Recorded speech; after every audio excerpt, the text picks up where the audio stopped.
আমি জানি না আসলে শ্রমিক নেতা কারা, মানে এত শ্রমিক নেতা, কিন্তু ওই যে রাস্তা বন্ধ হয়েছে সেখানে আমি কিন্তু কোনো নেতাকে দেখিনি। 3 দিন বন্ধ করে গাজীপুর রাস্তা বন্ধ করে দিল। আমি দু একজন শ্রমিক নেতাকে অনুরোধ করেছিলাম, তারা সেখানে যেতে সাহস পায়নি।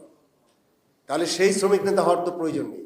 এই কথাগুলো হয়তো কঠিন মনে হবে, কিন্তু এটি বাস্তবতা। কেন আমাকে সেখানে ইন্টারভেন করতে হলো? আমি ওভার টেলিফোনে কথা বলার পরে, আমি আশ্বস্ত করার পরে তারা সাথে সাথে রাস্তা ছেড়ে দিল। আমি মন্ত্রণালয় থেকে টেলিফোনে কথা বলে যদি রাস্তা ক্লিয়ার করতে পারি, তাহলে কেন শ্রমিক নেতারা সেখানে গেল না? আমার প্রশ্ন সেই শ্রমিক নেতাদের।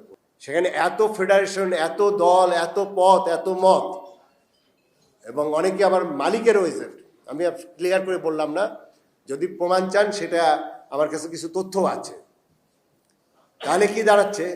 এখানে নেতৃত্বের কিন্তু অনেকটাই বলবো যে আপনার সেই নেতৃত্বের সঠিক নেতৃত্ব নেই।